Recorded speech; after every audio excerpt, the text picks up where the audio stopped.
It was a normal day, or so I thought, when I first laid eyes on the box. A small wooden crate, no bigger than a shoebox, wrapped in layers of old, yellowing newspaper. It was tucked away in the attic, hidden beneath a stack of forgotten furniture and old family portraits. I hadn't seen it before, and I had certainly never noticed it on any of the other trips I'd made up to the attic. But there it was, sitting quietly in the corner as if waiting for me. My heart skipped a beat when I saw the faded family crest embossed on the side. It was my family's symbol, a serpent wrapped around a tree, its tail curling into a spiral. I hadn't seen that emblem in years. It was the kind of thing that you only see in old paintings or on the antique furniture that my grandmother used to collect. But the box seemed wrong. The edges were worn, the wood was chipped, and it looked like it had been handled by countless hands over the years. I hesitated. Something about it felt off. The hairs on the back of my neck stood up, and my gut twisted in a way I couldn't explain. But then I remembered my grandmother. This had to be one of her things. She had passed away a few years ago, and when we were cleaning out her house, everything had been carefully sorted through, or so I thought. I moved closer, my fingers trembling as I lifted the box from the floor. It felt surprisingly heavy, and as I set it down on the attic floor, I couldn't shake the feeling that it had a strange presence about it, a sense of something watching me. Curiosity got the better of me, and I carefully peeled back the layers of newspaper. The contents inside were wrapped in more cloth, sealed tightly with a ribbon that had long since lost its color. I unwound the cloth with a slow, almost reverent motion. My breath hitched when I saw it. A necklace. It was old, but beautifully crafted. The pendant, a simple, intricately carved symbol, was made of what appeared to be blackened silver. I felt an odd connection to it, as though I had seen it before in some forgotten memory. But the strangest part was the way it glimmered in the dim light of the attic, as though the pendant wasn't just metal, but something alive. My grandmother had told me stories about the family heirloom, though she never spoke much about it. She'd always mentioned it in hushed tones, as if the very mention of it could stir something. She used to say that it had been passed down through generations, that it was more than just jewelry. It was a key to something greater, but she also said it was cursed. Of course, I never believed her. I thought it was just an old woman's tale to frighten her grandchildren. But now, with the necklace in my hands, a strange chill ran through me. My grandmother had always been a little superstitious, but perhaps there was some truth in her warning. I should have stopped there, put the necklace back in the box, closed it up, and left the attic.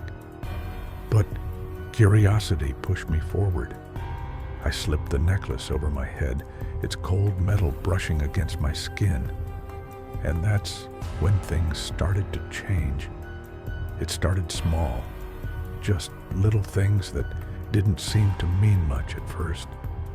The light in the attic flickered, as though something was interfering with the circuit. I brushed it off as a loose bulb or faulty wiring, something easily fixed. But the light didn't just flicker. It flickered in a way that felt deliberate, as if it was warning me. Every time I glanced at it, the shadows seemed deeper, darker, stretching longer than they should.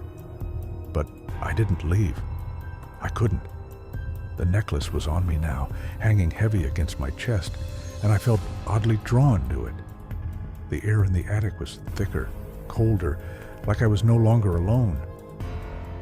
I decided to check the rest of the house, thinking I might just need a distraction. But as I descended the stairs, a strange noise caught my attention. It was soft at first, like a whisper, then louder, like a faint scratching. I thought it might be rats. There were plenty of them in the walls, but the sound didn't match. This wasn't the scurry of tiny claws. It was deliberate, almost purposeful. I turned around, expecting to see something moving in the shadows behind me, but there was nothing. Still, the scratching persisted, only now it felt closer. My pulse quickened, and I turned back to the stairs, practically running down them to the living room. As I reached the bottom of the stairs, I heard it more clearly. A voice, low and soft, like a breath against my ear. "You shouldn't have worn it." My heart stopped. I froze. My body locked in place. The voice wasn't coming from the walls. It was inside my head. A whisper, a warning. But I couldn't tell if it was my imagination or something much worse.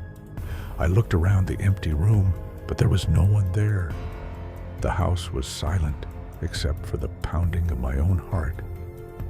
I went to the window, pulling back the heavy curtains, desperate for some light.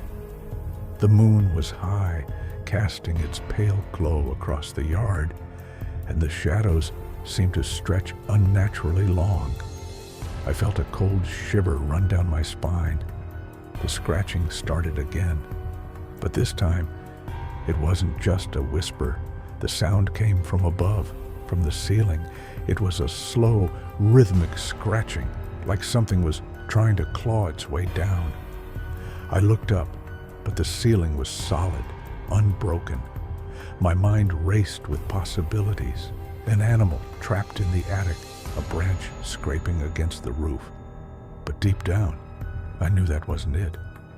Something about the sound felt wrong. I reached up, fingers trembling as I clutched the pendant. I wanted to take it off, to throw it back in the box, lock it away, and pretend none of this was happening. But the weight of the necklace seemed to pull me toward it. It felt like it was calling me, urging me to stay, to listen, to wait. I didn't know what was happening. I didn't understand why things were so wrong now that I had the necklace on. But something in my gut told me this was just the beginning. I was tied to it now, in a way I couldn't explain. And whatever curse my grandmother had warned me about, it had just started to show its true face. The night that followed was restless. I couldn't shake the feeling that something was lurking in the dark corners of the house, waiting for me to sleep. But the moment I closed my eyes, the weight of the necklace felt heavier, and the strange sensation of being watched intensified. I tossed and turned in bed, unable to find a comfortable position. Every creak of the house felt amplified. Each gust of wind that rattled the window seemed to whisper my name. Sleep never came easily, but tonight it was different. I felt trapped in my own body, as if I couldn't escape the oppressive atmosphere of the house. And then it happened. A dream. Or maybe it wasn't a dream. I found myself standing in the attic again, but this time the room was darker, colder. The air was thick with something ancient, something wrong.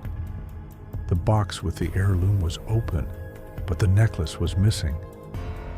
I searched for it frantically, but all I could find were the remnants of its faded cloth wrapping, torn apart as if something or someone had been in a hurry to take it. That's when I heard it. The whispering again, only this time it was louder, sharper. It wasn't just in my head. I could hear it coming from somewhere in the shadows of the attic. The voice was harsh, like 1,000 desperate souls trying to speak at once. It was never meant to be yours. I turned, my heart hammering in my chest, only to be met with darkness. A shadow, blacker than anything I had ever seen, moved at the edge of the room, its shape shifting as it came closer. I couldn't make out its features, but I knew. It was there to claim me. I tried to scream, but my mouth wouldn't work. I tried to move, but my body was frozen in place. All I could do was watch as the shadow enveloped me, its icy grip seeping into my skin, stealing my warmth. Just when I thought I couldn't take it anymore, the dream shifted. I was standing in the living room, the walls covered in mold. The same mold I had seen earlier, the shape of a man looming over me, its form growing more distinct. But this time, it was different. The man's outline moved, alive, his limbs twisted unnaturally as he reached toward me. I tried to back away, but I couldn't move. It was like the floor was stuck to my feet, and no matter how hard I tried to step, I couldn't escape. His face appeared next. It was a grotesque mask of rotting flesh and hollow eyes, staring directly into mine. His mouth twisted into a smile that wasn't quite human. "You belong to us now." I woke with a start, gasping for breath, my skin slick with sweat. The room was silent, save for the soft rustling of the curtains in the breeze. But the unease remained. The dream, or whatever it was, felt real. Too real. I glanced at the pendant hanging around my neck. It had shifted in the night, the chain now twisted in a strange pattern. I reached for it, but something inside me told me to leave it alone. But I couldn't. I couldn't stop staring at it, as if it was calling me again, pulling me deeper into its curse. The room felt suffocating. My chest tightened, and I was struck by the overwhelming urge to leave, to get out of the house, to escape whatever had been awakened by the heirloom. I had to know what was happening. But at the same time, I feared what I might uncover. I could already feel the walls closing in on me. This was no longer just an heirloom. It was a trap. The unease that had settled over me in the last few days was no longer a mere whisper in my mind. It was a constant pressure, like the air itself was thick with the weight of something watching me. I couldn't ignore it any longer. The necklace, the house, the strange occurrences. They were all connected. I needed answers. But where to start? I sat in the living room, the pendant resting heavily in my hand, the only thing that seemed to anchor me to reality. My grandmother had always been the keeper of family history, the one who could recite the names of our ancestors as easily as she could tell a bedtime story. But now, she was gone, and the stories she'd shared with me as a child seemed more like cryptic warnings than anything else.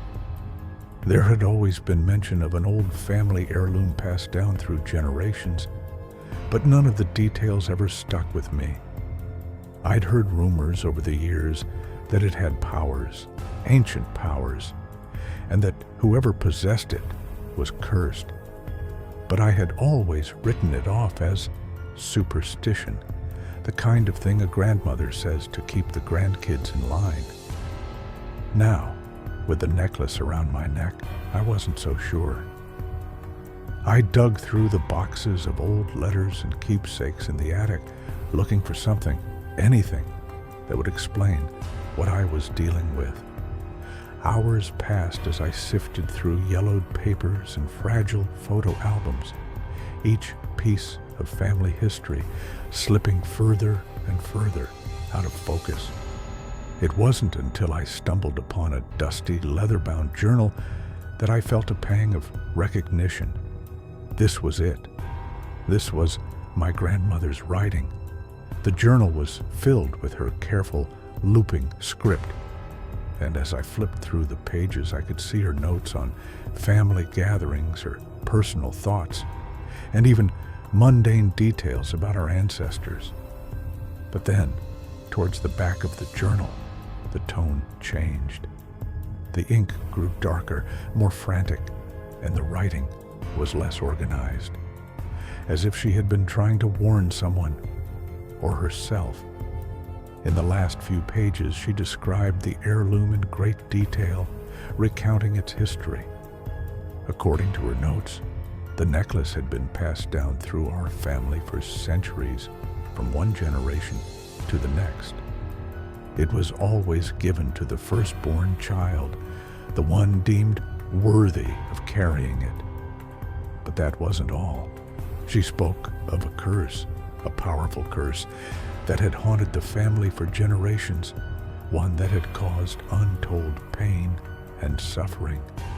The curse, she wrote, had been placed upon the family by an ancestor who had made a terrible pact with something dark, something beyond human understanding. The heirloom was the key to that pact, the object that bound the family to this malevolent force. Every few decades, when the curse reached its peak, the family would suffer the consequences.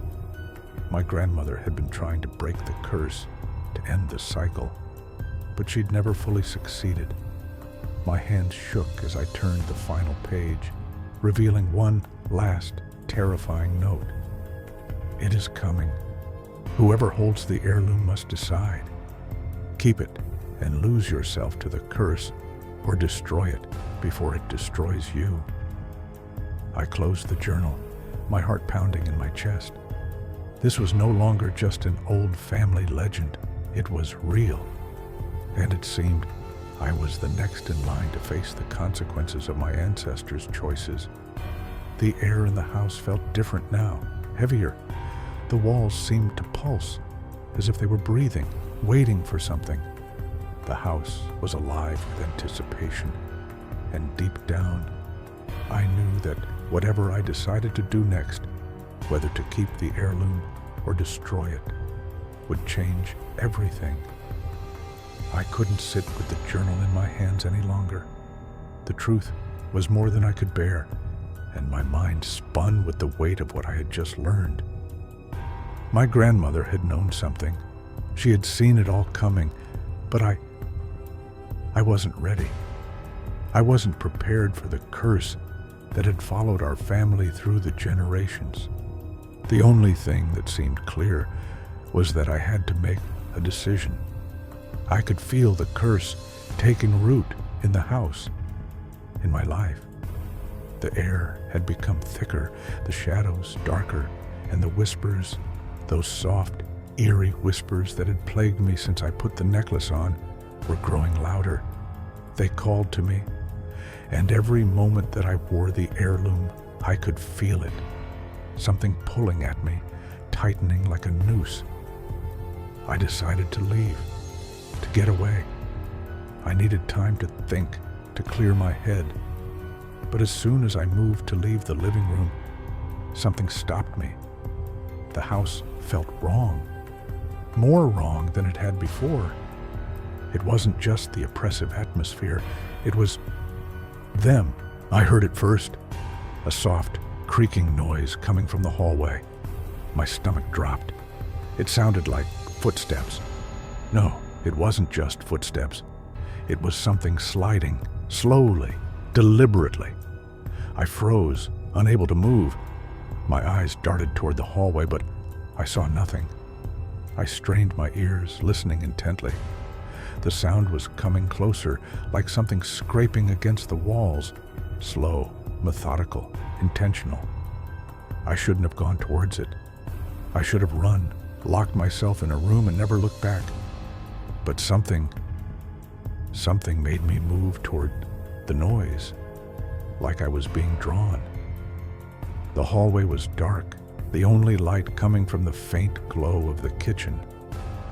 My heart pounded in my chest as I took slow, calculated steps forward. The noise grew louder, more intense. It sounded like claws against wood. No, nails, scratching, dragging across the walls. I reached the entrance to the hallway, the door just ahead, but then I saw it. A figure. It was standing at the far end of the hallway just before the stairs that led up to the second floor. Its body was unnaturally still, its head tilted at an odd angle. I couldn't make out the features, not at first, but then the lights flickered once, twice, and in the dim light, I saw the face, and it made my blood run cold. It was my grandmother's face, but twisted. Her skin was pale, almost translucent, and her eyes were hollow. No pupils, no irises, just empty black sockets staring at me, unblinking, unfeeling. Her mouth was twisted into a grin that wasn't hers. The smile stretched too wide, the skin around her lips torn, as though she had been grinning for far too long. "You shouldn't have come back," a voice rasped from her, but it wasn't her voice. It was deeper, more guttural. It came from somewhere inside the hollow of her chest. I stumbled backward, heart racing. This wasn't her. This was something else, something that had taken her form. The figure stepped forward, and I couldn't move. My body was paralyzed by fear, unable to react, unable to escape. I felt the weight of the necklace around my neck grow heavier with every passing second. It was as if the cursed heirloom was pulling me toward her, toward whatever this was. "You've opened the door," it said, voice rising to a low hiss. "And now, you'll never leave." And then, as if the very air in the room had been sucked out, the light flickered one last time, and the figure disappeared. I wasn't alone anymore. The house felt alive in a way it never had before. I could feel something pressing in on me, watching me from the dark corners. The whispers were everywhere now, and they weren't just whispers. They were voices. I had to make a choice, but whatever that choice was, I knew it wouldn't come without consequences. I couldn't shake the feeling that something was watching me, that I was being followed, not just in the house, but by something much darker. The vision of my grandmother's twisted figure, with those hollow eyes and unsettling grin, was burned into my mind. I kept seeing it in every shadow, every flicker of light. It was as if whatever had taken her had been watching me long before I ever touched the necklace. And now it was waiting. I couldn't stay in the house any longer. Every corner seemed to echo with the whispers, the ones I had hoped were just in my head. But now I knew better. They were real, and worse, they were growing louder, more insistent. I knew I had to get rid of the heirloom, but how? My grandmother's journal had mentioned destroying it, but it felt impossible. The necklace had been with our family for generations, passed down like some kind of cursed inheritance. She'd warned me, but I never truly believed. Now I understood. It was far too late to turn back. I tried to focus. I needed a plan, a way to rid myself of whatever dark force had attached itself to me and the house. That's when I noticed it. A small, almost imperceptible crack in the corner of the living room floor, hidden beneath a faded rug. It had always been there, I thought, just a creak from an old house settling. But tonight, in the stillness, it felt different, like it had been waiting for me to notice. I knelt down, my heart pounding. The whispers were louder now, a cacophony of voices that made it hard to concentrate. I pulled back the rug, and there it was, a trap door. The edges were chipped, and the wood looked warped from years of neglect. My fingers trembled as I grasped the iron ring, pulling it open with a creak that echoed through the house. A thick, musty smell wafted up from the hole. I felt a chill run through my body. I had never noticed this door before. The basement was already filled with old boxes and clutter, but this was different. This felt like a secret, a hidden part of the house, buried from view. Without thinking, I grabbed a flashlight from the drawer and descended into the dark space below. The air was heavy, thick with dust and the smell of mold. I could barely make out the walls, covered in layers of grime. But as I walked deeper, my flashlight flickered. The beam landed on something, someone. A figure stood at the far end of the basement, cloaked in shadows. The face was obscured, but I could feel the weight of its gaze. And then the whispers returned, louder now, swirling around me. "You shouldn't have come down here." My blood ran cold. The voice wasn't human. It was the same voice I had heard in my dreams, the same guttural rasp that filled my mind, pushing me toward the necklace. I wanted to turn and run, but I couldn't. My feet were rooted to the ground, and my body felt as though it were moving against my will. Slowly, I approached the figure, each step feeling heavier than the last. The closer I got, the more I could see. The figure was draped in dark robes, its face hidden beneath a hood. Its hands, long and twisted, hung at its sides, but they shifted, like they weren't quite real. I took another step, my breath shallow, but when the figure turned, it wasn't a person. It was an image, a vision, the thing that had been calling to me, the necklace. It had been waiting for me all along. The figure in the basement didn't move. It just watched. Its face was obscured by the deep shadows of its hood, but the weight of its presence was undeniable. I felt like I was drowning in the darkness, unable to breathe or move as it stood there, like some ancient sentinel waiting for me to step closer. I should have turned back. I should have run out of that basement and never looked back. But something inside me, something tied to the cursed heirloom, pushed me forward. My heart pounded as I took another step toward the figure. It was like walking through thick, suffocating air, each movement slow and deliberate, as if the very space itself was fighting me. When I finally stood just a few feet away, the figure raised its hand, slowly, and then lowered the hood. What I saw made my stomach churn. It wasn't human. At least, not anymore.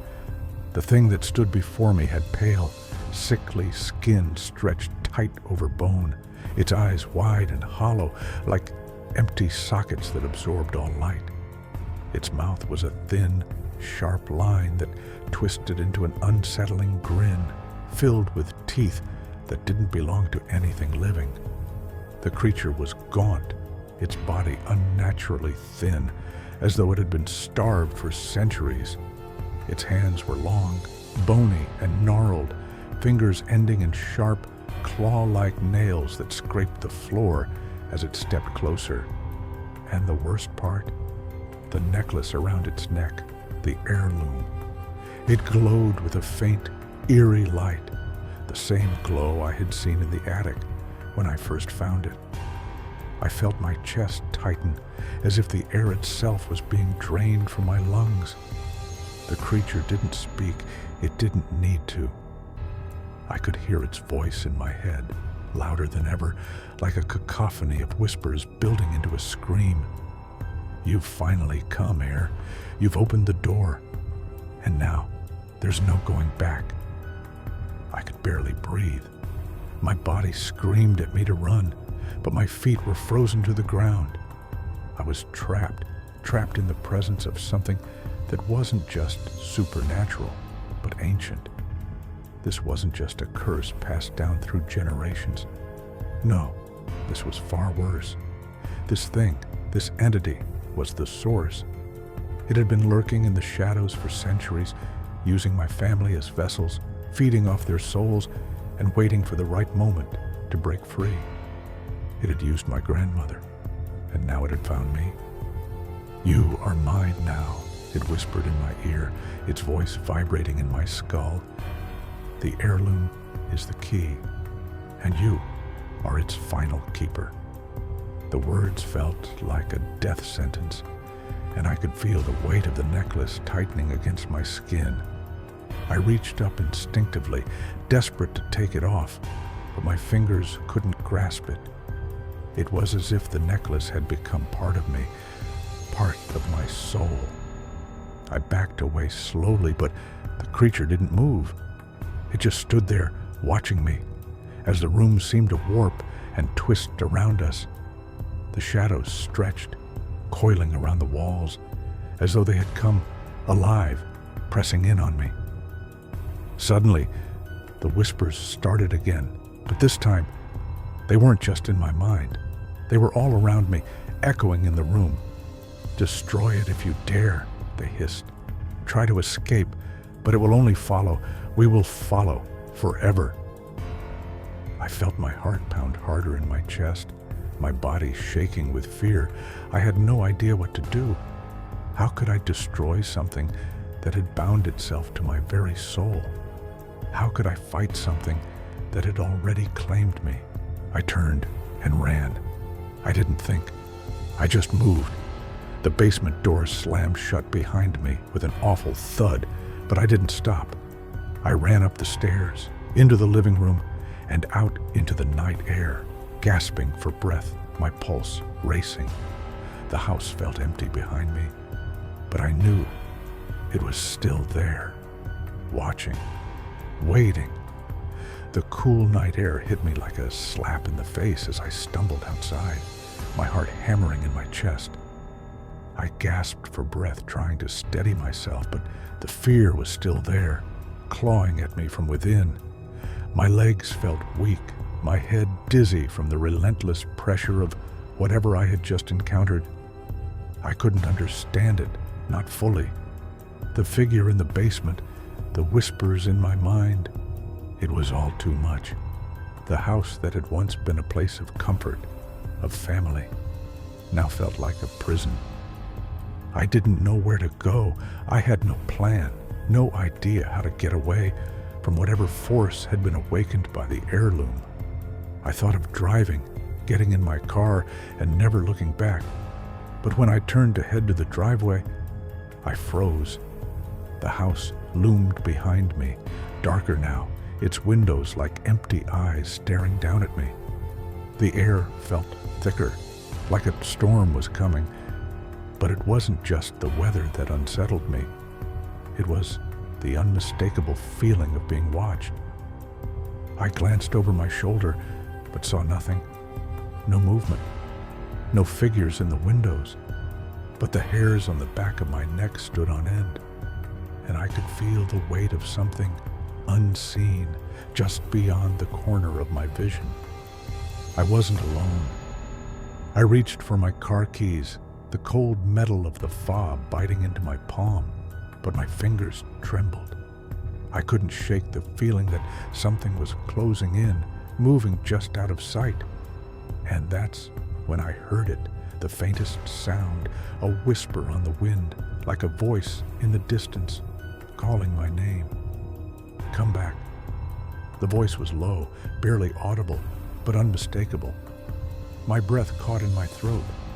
It wasn't just the wind. It wasn't my imagination. The voice came from the house, or from within me. It was the same voice I had heard in the attic, the same voice I had heard in the dreams. I spun around, my eyes scanning the dark windows, searching for any sign of movement. But the house was still, too still. My skin prickled with the sense of something waiting. You cannot escape. It wasn't the house talking, it was the curse, the heirloom. I felt the necklace once again, heavy against my chest. It was pulling me back. Every step I took away from the house, it dragged me closer to it. My body wasn't my own. My soul wasn't mine to keep. Panic surged through me as I turned, desperate to get in my car. But as I stepped forward, something stopped me. I couldn't move. It was as if the air itself had thickened around my legs, holding me in place, trapping me in the driveway. I strained against the invisible force, but it was too strong. "You belong here," the voice echoed, now clearer, more forceful. "You cannot run. You will never escape." The shadows in the yard shifted, moving unnaturally as if they were alive. My stomach churned, and then a figure appeared in the distance, a silhouette against the faint light from the porch. It wasn't my grandmother's form this time. It wasn't even human. The shape was too tall, too contorted, its limbs twisted unnaturally, dragging along the ground. And those eyes, those empty, hollow eyes, were fixed on me, burning with a malevolent intent. I wanted to scream, to run, to fight back, but I couldn't. I was paralyzed, rooted to the spot as it came closer, its footsteps slow and deliberate, its shadow growing larger. I knew then that I had made a terrible mistake. The curse had claimed me, and I had no way to escape it. I couldn't breathe. The world seemed to close in on me, the air thick and suffocating.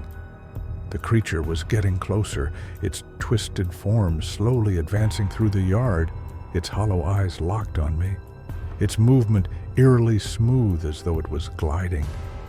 I was trapped. I knew I had no chance of outrunning it.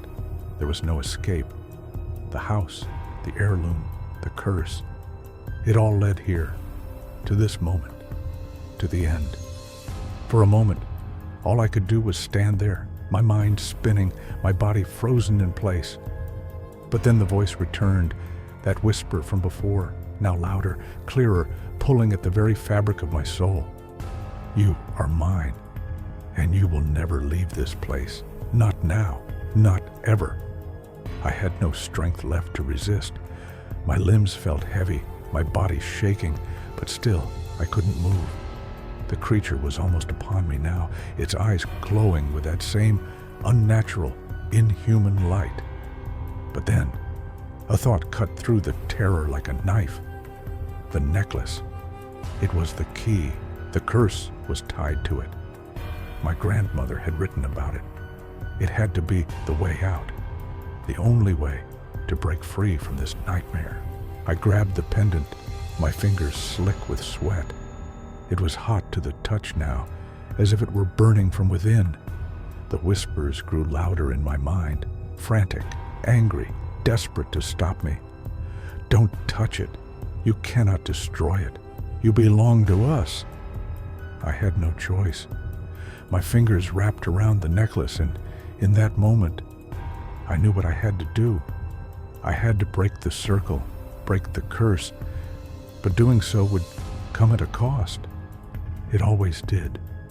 I lifted the necklace from my neck, feeling the weight of it, the power that had been growing inside me since I first put it on. Every second that passed, the presence of the creature grew stronger, more oppressive. I could feel it pressing in on me, suffocating me. "You will regret this," the voice hissed. "You will never escape." Ignoring the voice, ignoring the weight of fear that clung to my every thought, I stepped forward. The creature was only a few feet away now, its grotesque form towering over me.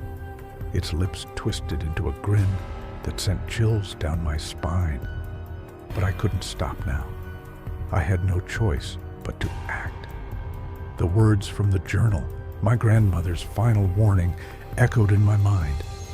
Destroy it before it destroys you.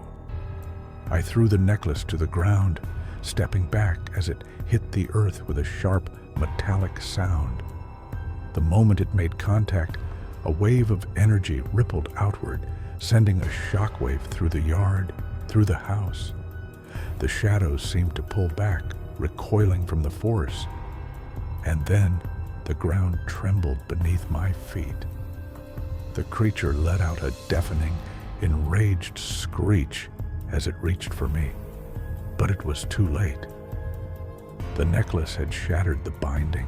The curse was breaking. A blinding light filled the yard, brighter than anything I had ever seen. The creatures screamed, thrashing against the light, but it was powerless. I could feel the air shifting, the darkness lifting, as though the very fabric of reality was being torn apart and remade. And then, with one final scream, the creature vanished, sucked into the light, leaving nothing but silence. The weight lifted from my shoulders. The air felt lighter, like the pressure that had been suffocating me had finally been released. I was free, for now. But I knew the curse hadn't truly gone. It was only waiting for the next air, the next soul, to take its place. The house was silent now, the whispers gone. But the damage had been done. I had broken the curse, but at what cost? The silence that followed the creature's disappearance was deafening. For the first time in what felt like an eternity, the house felt empty. The oppressive weight that had been pressing down on me, the whispers in my mind, the darkness in every corner, all of it was gone. But as the light from the broken necklace began to fade, I realized that the house, though still standing, would never be the same. I stood in the yard, staring at the spot where the creature had vanished. My breath was shallow, my hands trembling. It was over, or so I thought. I should have been relieved. The curse had been broken, the entity was gone. But something in me couldn't shake the unease. The necklace had shattered, but the power it held was still lingering. Like a spark that had ignited something deep within me, I felt changed. The connection to the curse, to the entity, had severed. But I knew it wasn't truly over. It was just dormant. And whatever forces had been awakened, they weren't going to stay down forever. I made my way back into the house, the door creaking behind me. Everything seemed still, almost unreal, like I had just woken from a nightmare. But the shadows in the corners of the room, they didn't seem as friendly as they once were. The house was quieter now, but it was a silence I couldn't trust. I walked upstairs, my mind racing with questions. How could something so old and ancient be contained by something so small? A necklace, a symbol. How had my family held it for so long? What had my grandmother known? In her journal, she had written that the curse was a cycle that would always come back. The heirloom wasn't just a symbol, it was a key, and breaking the curse wasn't as simple as destroying the key. It was just one part of the larger ritual, one part of something much bigger that had been embedded deep in my family's bloodline. I had thought I could end it, but now I wasn't so sure. What if it wasn't over? What if there were still pieces of the curse buried within the house, within me?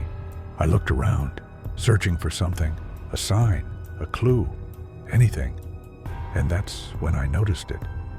In the corner of the room, just behind the old wardrobe, a small, hidden compartment was visible.